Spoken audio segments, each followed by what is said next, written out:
This episode was sponsored by Slate Black Industries.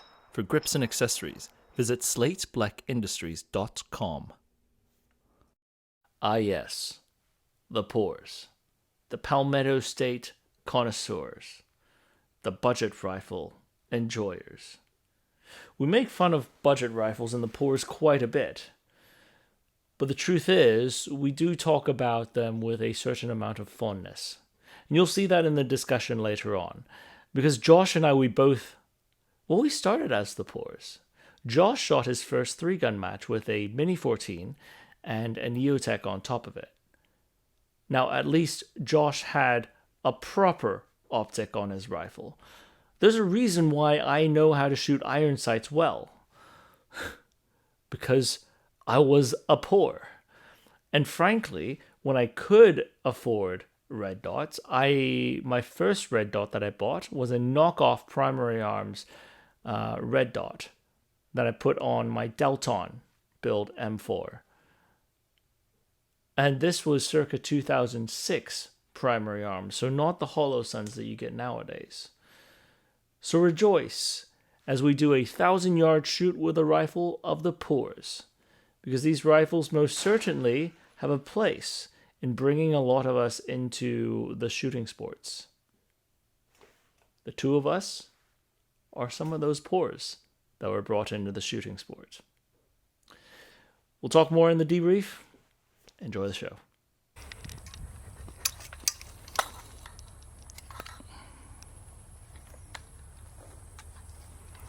Couldn't afford QD cups, could you? Have any change? Here's put change. Have some change? Change.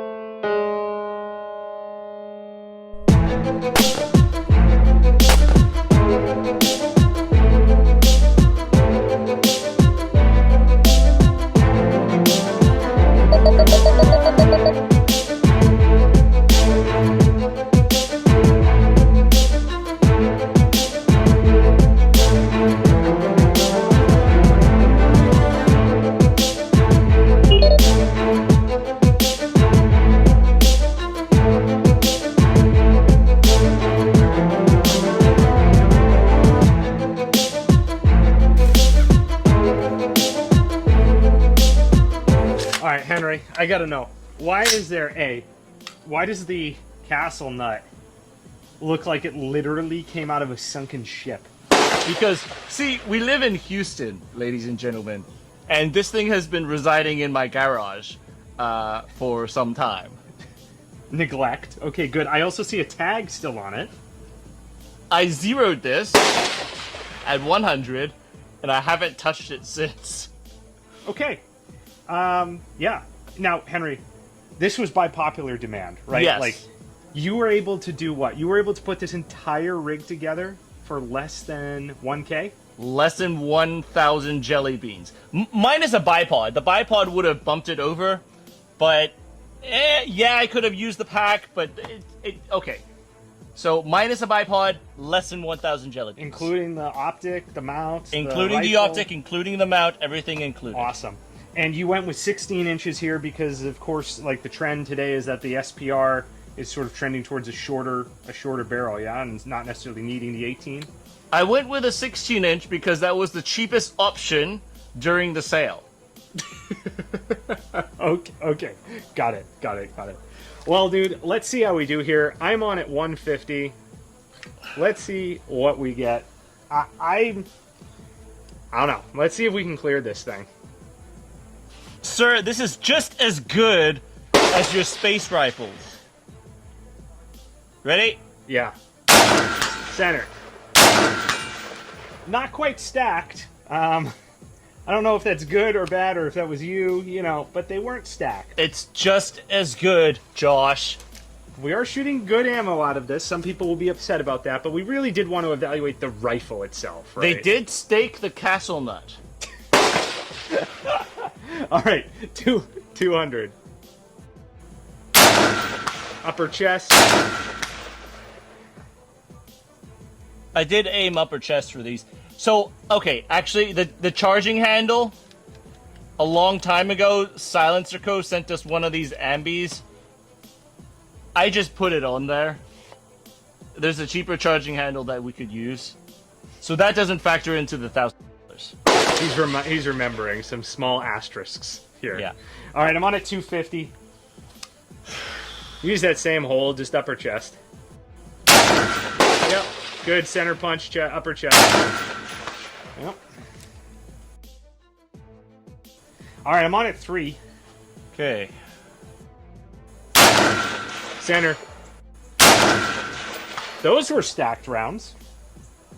He says. So that was actually 0.5 mils for some reason. What's that? I aimed at the head, and that was 0.5 mils. Of drop? Yeah. Yeah, okay. It's okay. We still have a lot of head to play with. All right, I'm on at 350. So, Josh, if you were to tell me to check PCMs, I do not have a bubble level. Oh my god. Couldn't afford it. Couldn't afford the level. That was off the budget, sir. At least you zeroed the optic, right? Or leveled the optic. Yes. Yeah. Okay. Alright, I'm on at 350. Fire when ready. Impact at the belly, just right of center. Right edge. Oh. Oh, GI trigger, too. Standard AR trigger. Proud of you. That's a point for a different story. I think America has a lot of trigger files out there. I am one of them, Henry. Yes, but you don't need it. Like, for you, I've seen you shoot. You don't need it. You like it. Yes. Some people think they need it. It's a huge difference, I think. Alright, I'm on at 400. Alright, 400. This should I'm going to drop 2 mils on it. I was going to say, we should try probably about a 2 mil here. Impact, upper chest, just left of center, re-engage. Nice, good hit. Solid upper chest. That is really tight still, actually. Yeah, that was good. Alright, I'm on at 450.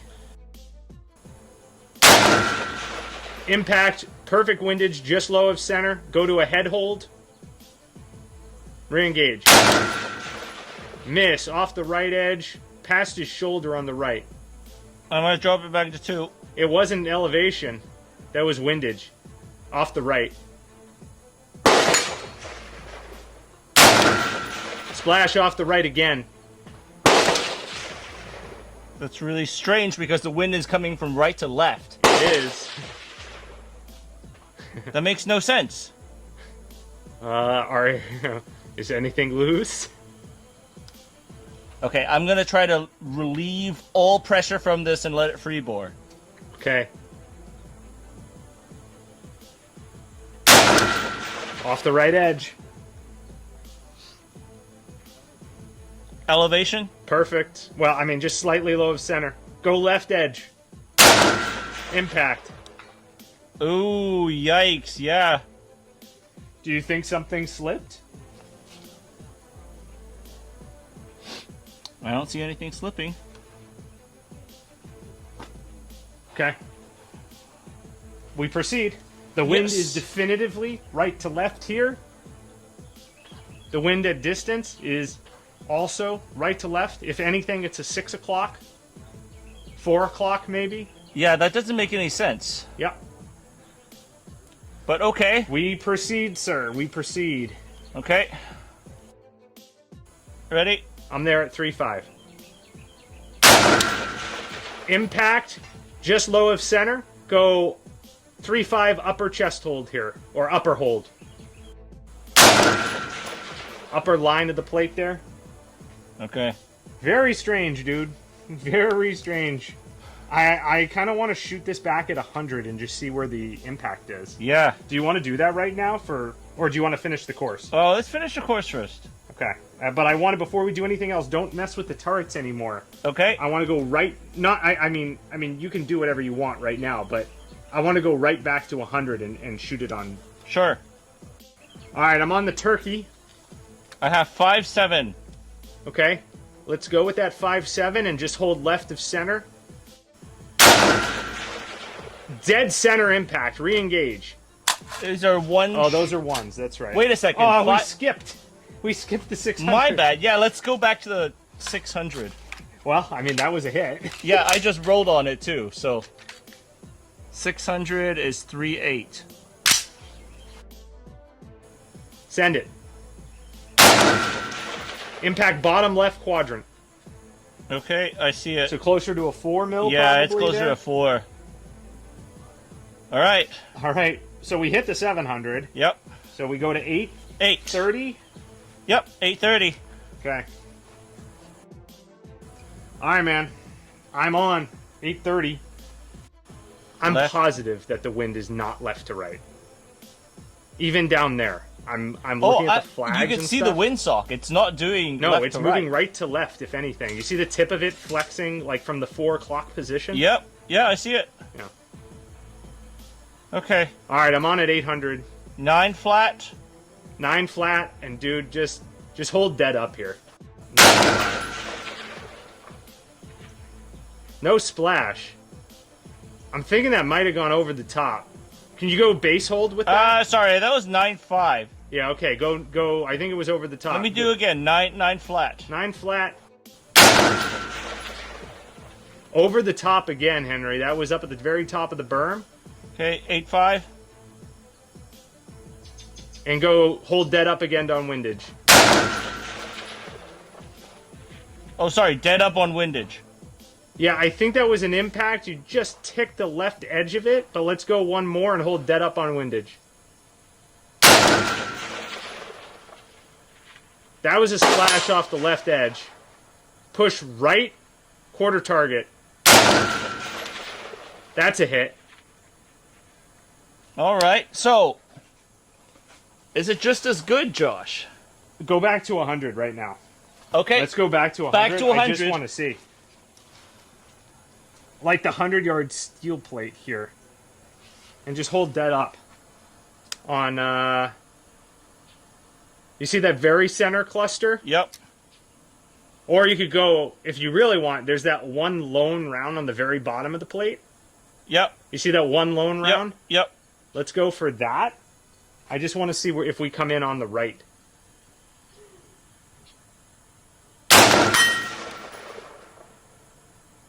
Not only... Is that where you were aiming? At the dot in the bottom? Yeah, but those are like way high, right? Yeah. I wonder if...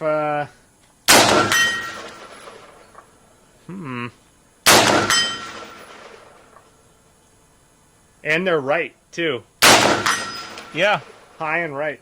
Interesting. Yep. So I wonder if... Because we confirmed 0, right? Yeah. Just as good.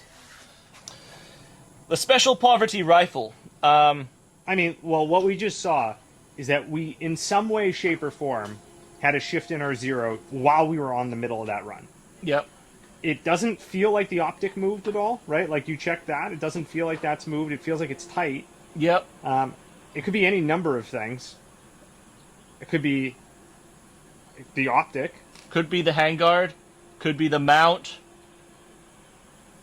I Probably haven't checked. more diagnosing that needs to happen here. And I would say, and people will say this is cope, but it's hardly cope coming from me because I'm usually the put it all the money in to any build I do. I don't think that this is necessarily indicative of you would always have a problem with this. But what we've unironically demonstrated, and it's not like you couldn't have a problem with another rifle either, like a much more expensive one. Right. But what we've unironically demonstrated is that perhaps not just as good. Perhaps not. But you could make it happen. Well, I mean, we just took it and tagged out at 800, sort of learning from the shots that we took before on where the 0 had moved to, Yeah. and scored hits. Yeah. What's weird is that it wandered and it shifted, but then it didn't wander. Like, it shifted and then stayed shifted. Yeah, that is really weird. Right? Like, that's strange. Yeah. I know that there was some stuff that you were doing here in terms of, like, you weren't dialing turrets. So it wasn't a turret tracking issue, and we can get into why you weren't doing that purposefully in the debrief. Yeah. But I am interested to sort of talk more about how crazy the AR market has evolved to a point where for 1,000 jelly beans all in, you can get a rifle. Tax and shipping included. You can get a rifle that you can then take out and be tagging. I mean, we could probably shoot this at 1,000 if you wanted. Do you want to? We could. Let's do it. Let's Okay. just do it, because people will say, "Why didn't you?" I just want to see if we can tag out at 1,000. All right. Even without, don't mess with the zero, don't change anything. Let's just see if we can score hits on the 1,000. And you're going for the short Yep. square just to the left of the large circular gong. Yep. I'm there. Fire when ready.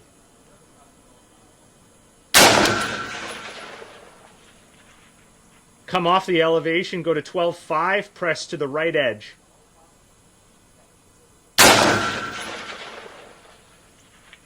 Go to 12. Impact. Center. Yeah, Just I have, a left few of more, center. I have a few more rounds. Okay, go ahead. 12 off the right edge. 12, right edge. Same hold you just did.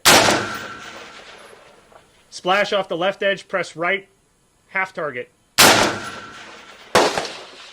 Just over the top. Impact top line of the plate. Go base hold with the 12. Splash underneath it. So that might be your sort of. I'm out of cone ammo. fire.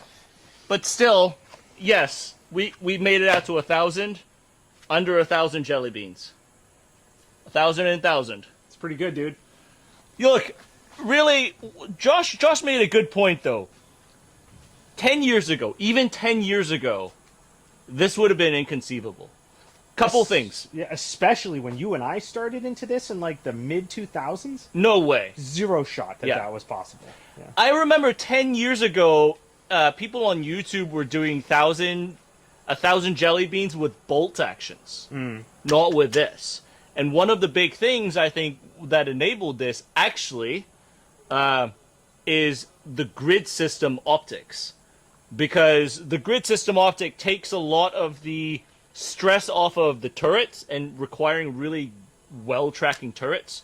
And when you're able to just drop everything to an etched glass, there is no error as long as your turrets hold. Huge caveat on what we saw earlier, but working with Josh, having a good shooter-spotter combination right there as well, shooting quality ammunition, 1,000 and 1,000 with a 5.56 nowadays is doable. And it is actually insane for us to think back at years ago where we came from, and this is just inconceivable back then. Let's talk more about this at the debrief, and perhaps we'll have a chance to go diagnose some of the zero shift issues that I we do saw. not look forward to diagnosing, but we'll see you guys at the debrief.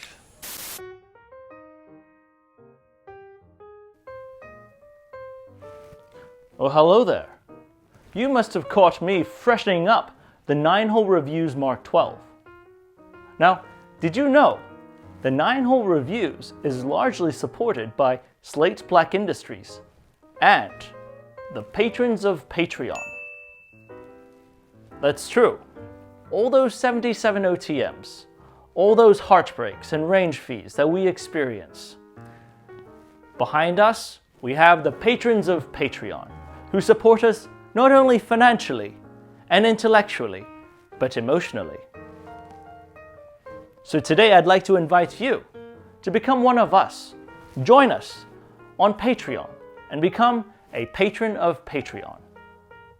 And if not, completely understand. We'd be just as happy to hear from you in the comments section down below. But for now, onwards we go. Ladies and gents, welcome into the debrief. Henry, this one has been a long time coming. The people have demanded this video after you teased it like 2 years ago. You're late, you're overdue. Shame, shame. But we're here. It's time. Well, all good things come to those who wait. And this is the good stuff, my man. Now, good stuff as in, I think we've actually, as far as us discussing the viability of something like this, I think that's the good stuff. The good stuff not necessarily is just the rifle. But the question that we asked was, could we do a 1,000-yard consistent impact with less than 1,000 jelly beans? Ship and tax included. FFL may bumped it a little over. Take the bipod away, I would say. But the rest of it, yes. 1,000 jelly beans to 1,000 yards? I'd say yes. Success. The candy shop was good to you, Henry. But I'd say the biggest thing that, as we talked about this rifle in this process, it made me think a lot about us getting into the long range world to begin with. Because years ago, even less than 10 years ago, the only long-range rifle that I had was my Remington. And even longer than that, about 20-some years ago, and granted, I'm only 25 this year, 20-some years ago, when I first impacted my 1,000-yard target at Tiger Valley with a Remington 700 and an SWFA Super Sniper, that is a feat that not many people have had done back in the day. To then further translate that to something in an AR-15 5.56 platform, completely unheard of. People would tell you on forums, it can be done, but next to impossible, and you would never use your poodle shooter to shoot past, 400 or 500 anyways. Dude, I remember getting into the 3-gun scene back in the day, and the first match I went to was TAC Pro with you. You took me, and shooting at 300 there. I remember I had an EOTech on a Mini 14. I had never shot past 100 yards, and I had no idea what I was doing. And I struggled at 300 yards, and I watched you get up there, and you smoked it. And I remember being like, oh my gosh, that was so sick.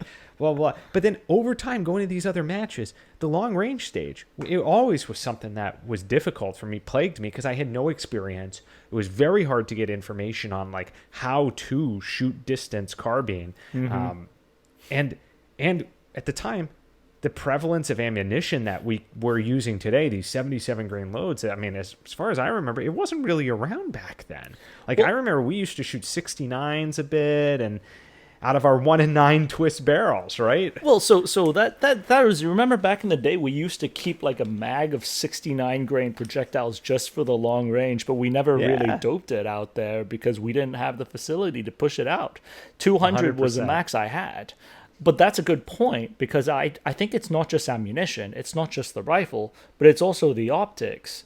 Because nowadays, having like budget glass with ACSS reticles and ballistic reticles, highly efficient ballistic reticles like that, we didn't have that back in the day, to where like you could zero it at like 50 or 25 or 100 depending on the load, and automatically it would correspond to the grid without any dialing. That was unheard of back in the day. Well, it didn't exist back in the day. The rifles themselves, like, maybe it's crazy. The candy shop value of those rifles and what you get today versus then for the same value. I saw a comment recently on one of our videos. It was on the Jackal video, Unironic, another PSA product, and it was something like, it pains me to think of a 1,000 jelly bean product rifle in this case as being budget. Like, how crazy is this? And it's like, yeah, like, talk about things going full circle. Like, that was like the entry point back in the day, dude. Like, you had to scrap parts together for ARs to be able to get something sub that target. You remember Delton? Delton. Yes. Yes. I mean, they recently closed their doors, but And most Gen Z guys don't know these names like Delton. But back in the day, that was the only way you could get into maybe like a 700 jelly bean baseline flat top. Now, that was special back in the day too. AR with basically nothing, just a round plastic carbine grips gas, 1-in-9 twist barrel, 223 chamber. It was like the progression that we've had and all of the aspects is immense. And if you extrapolate that further, and I sort of alluded to this at the beginning of this, the knowledge differential. Mm-hmm. Back then and back in the day, none of this stuff was. You didn't have ballistic apps on a phone. Oh yeah, Like yeah. that didn't exist. The Kestrels, you didn't have your Kestrel to like whip this out. You had to go out, you had to shoot at distance and like record it by hand on like what your impacts were at these different things, which made it, to your point, our max distance was 100 or 200 yards. So we could never even do this. And the barriers and the thresholds were. So to add to that, what you're talking about, working out a dope chart, back in the day when I had to work a dope chart out, do you know the Marine Corps style pit style ranges? Oh yeah. So you know you have a guy at the pit and then he raises a target. Yeah, That's how you figure. that's how you figure the range out, is that you marched backwards from the pit and you shot at the target and you recorded the drops that you took, and then you marched another 100, shot at the target, and you recorded it on your logbook, marched another 100. You do that all the way out to 1,000, and you have your 1,000-yard logbook. That's how that's how you got dope back in the day. Whereas nowadays, especially us, we're very blessed. We have an amazing facility with the ranch in Eagle Lake that allows us to basically just do whatever we need to there. So we show up, we already have most of the data on our phones. And let's say this thing, I bore sighted it, and then I shot it within 20 rounds, and then I took it onto the course. And then I trued it, and still has less than 100 rounds through this rifle, and it's already shot the course. It's crazy. Part of that too, it comes down, Henry, to the knowledge that's been developed over time, right? Yeah. And to think about how many more people today and the accessibility of that knowledge of, guys like Joe and Adrian and Alex at Ridgeline, or like go back further, the Todd Hodnets, or Brian Morgan up at Hat Creek, who we went and got to see later last year. Like all of these dudes, there's so much information that's available now out and on, like in the public space online, about how to do this stuff. It makes it, the barrier to entry on all of this just drops dramatically. There is a bit of a conundrum for this rifle and barrier to knowledge, because what kind of consumer would buy a sub-1,000 Jelly Bean, let's say SPR, Special Pores rifle? Probably somebody who is us 20 years ago.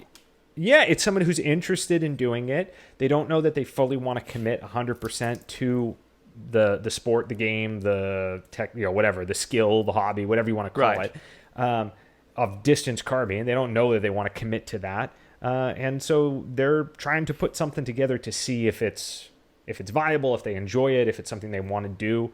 And that's what, that to me would be sort of the appropriate place. Or maybe it is somebody who's a little bit more seasoned in experience, has like a hunting rifle or something like this, and they want to get the varmint style gun or the sort of fighting caliber carbine gun to shoot at distance as well. But I think it's probably mostly going to be people in that first bucket.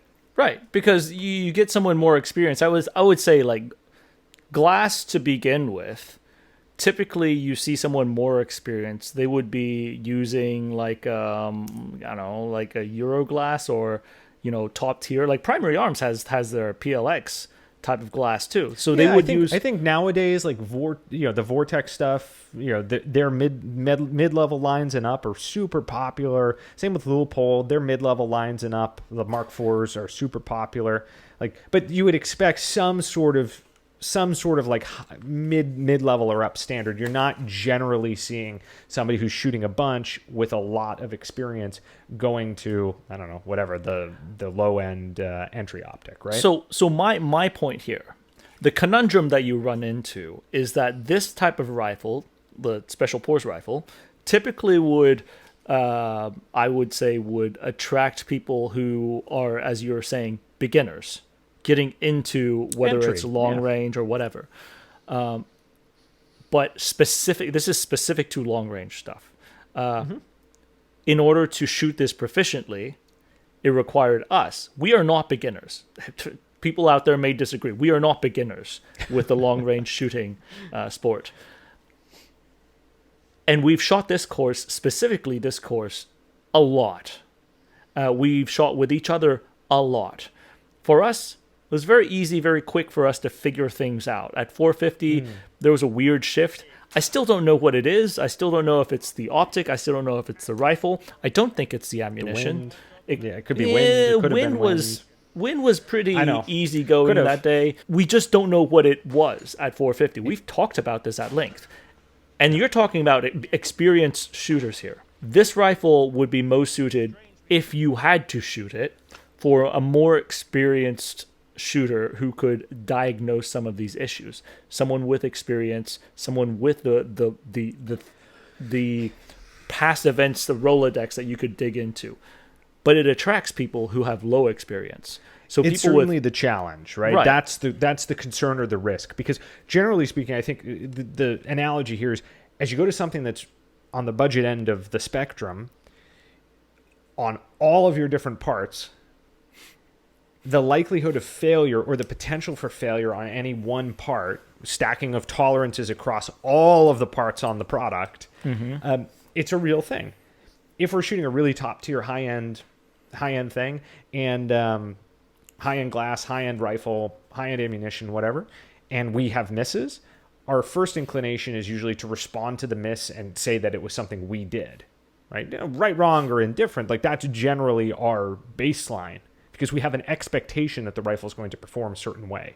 Right. When you have all budget end stuff, well, you know what? I'm not sure that I expect the rifle to always perform a certain way. And some of the challenges associated with that is being able to go through the diagnostics to identify, was it me? Was it the rifle? Was it the optic? Was it the mount? Was it the ammunition?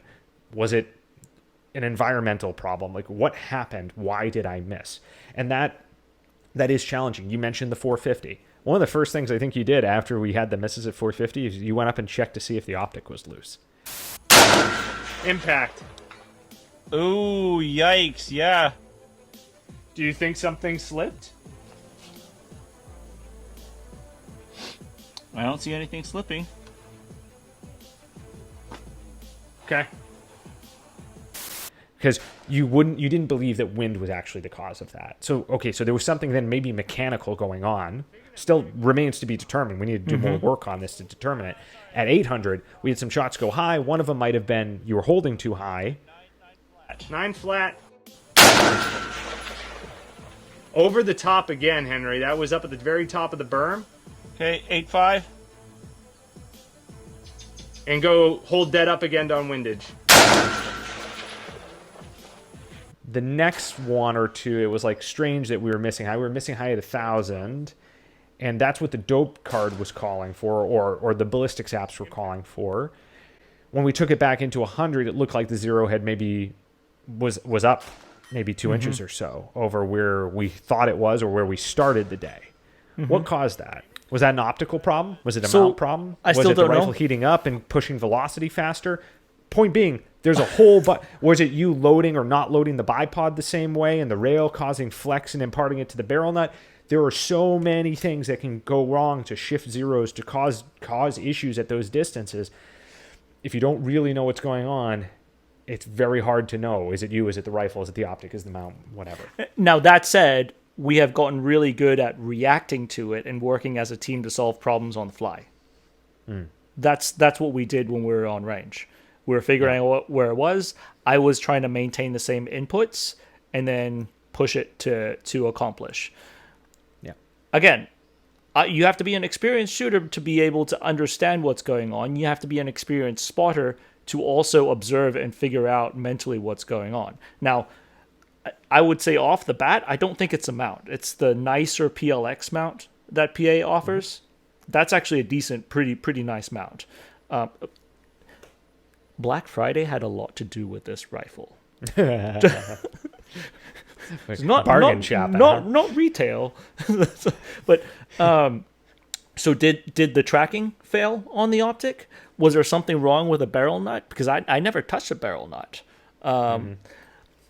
Tolerance stacking, I think if you put it in automotive terms, sometimes it's easier to figure out. If you buy a car, right, and you use the most budget tires, you use the most budget brake pads, you use the most budget brake discs, and then even down to the nuts and bolts, you use the most budget ones. And one day you couldn't brake your car and it ran into a light pole.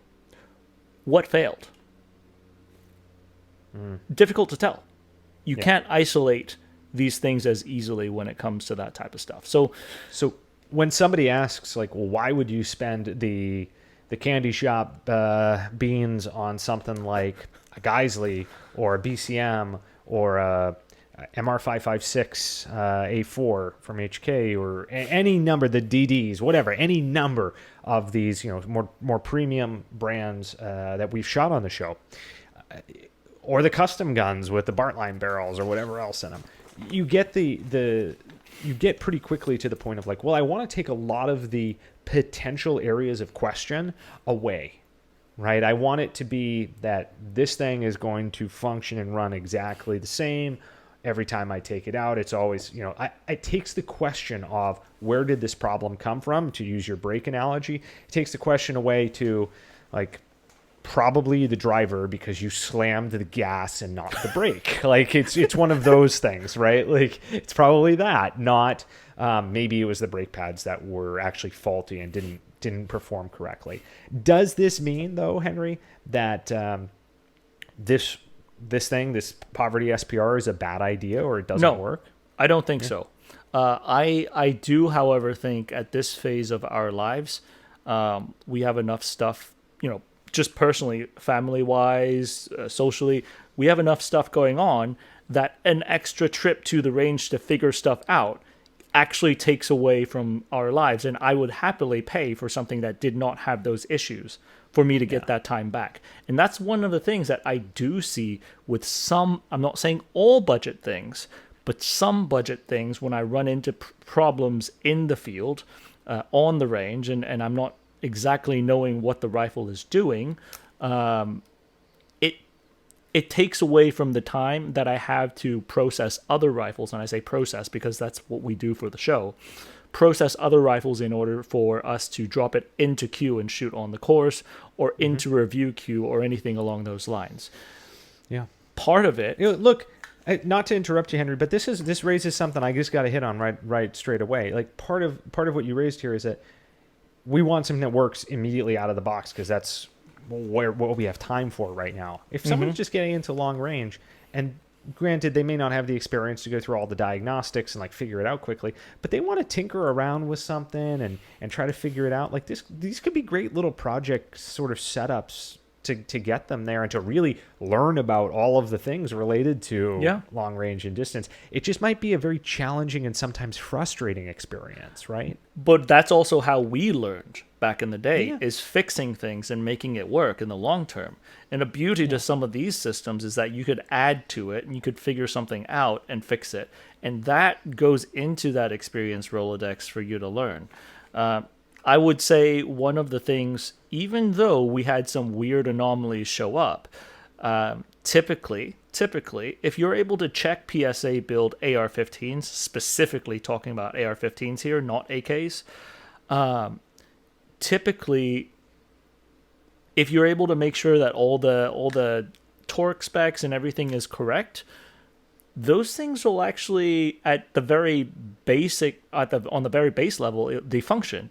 And they don't really have much of an issue. Now, if you do, of course, like with the RMA process, that's a different story, whether RMA is worth your time or not. But at the very baseline, at that entry-level value, you're getting something that is functioning. And this is a functioning rifle. Maybe not perfect, but for that value proposition, not bad for someone trying to get some experience and learn about the sport itself or the craft itself. So, I mean, as much as, look, we are not a budget-oriented channel. Right. Did you just like throw a bunch of dollar bills at me? I did. People actually complain about these things. I'm also not trying to dog people who are.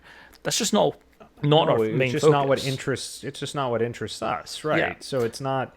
There's literally no problem if this is your budget and your price range. The point of this video is that you can actually shoot and tag extended distant targets repeatedly with this type of package. It absolutely can be done. Is it going to necessarily be as easy or as simple as doing it with a different type of package that maybe costs more? No, but the fundamentals required to do it in both settings is the same. Right. Yeah. Yeah. Like I would put it this way. We just did the Hat Creek course. If I had this rifle out there, would I feel like I would fail the course? No. Now, would I have more troubles? Maybe. Most likely, yes. But would I fail it? No. I also don't think I would.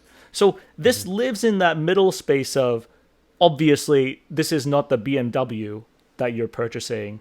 But at the same time, this isn't also, made in sub-Saharan Africa, going to have its wheels fall off type of vehicle that you are purchasing.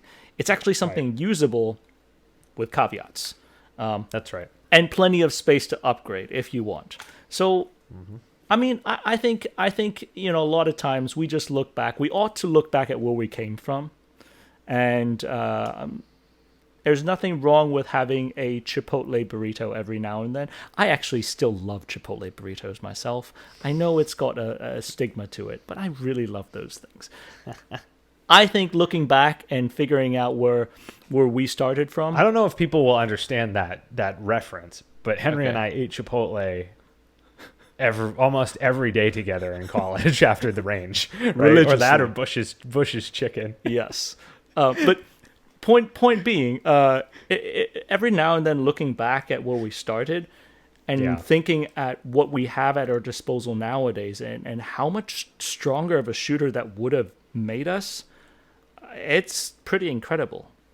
Yeah. I think advancement is here, but sometimes it happens, both so quickly and so gradually at the same time that you could lose sight of it if you don't sit down, think about things, and just kind of like recount some of those times and difficulties we had when we were starting about 20 some years ago.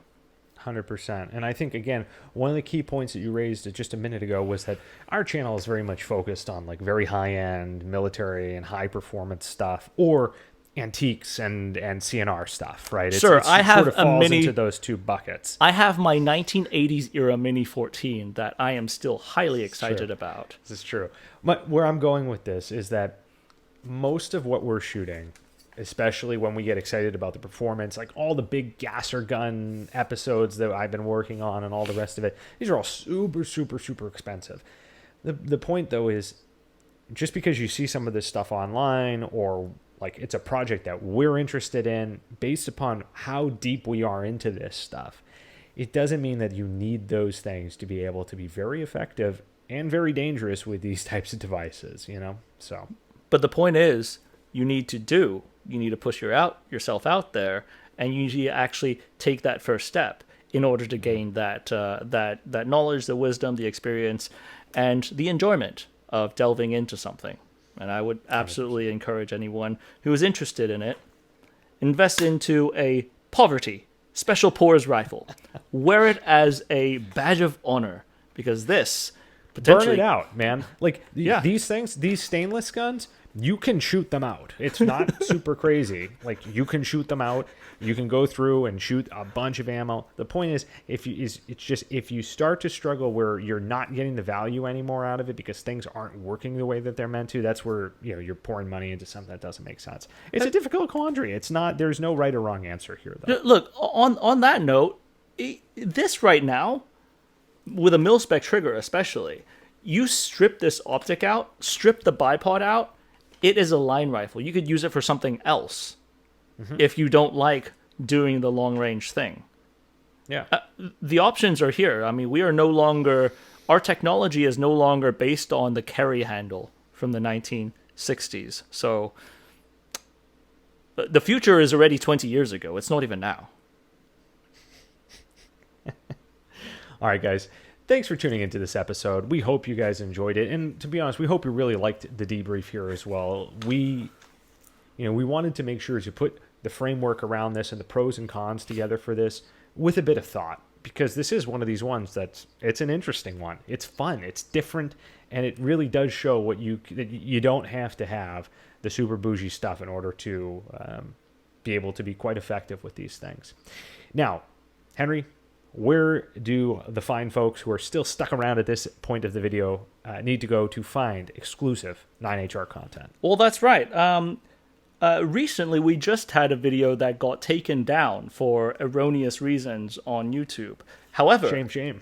However, our homeboys and the one homegirl over at Pepperbox, pepperbox.tv is where we currently have that video available. And there is a great community that we've been interacting with. And we invite you guys to see us there, or you can join us on Patreon. That same video that got taken down had been pre-released on Patreon, and the patrons have gotten to preview it as well. Now, if you cannot though, it's okay. Be just as happy for you to leave a comment below. Guys, as always, we'll see you on the range.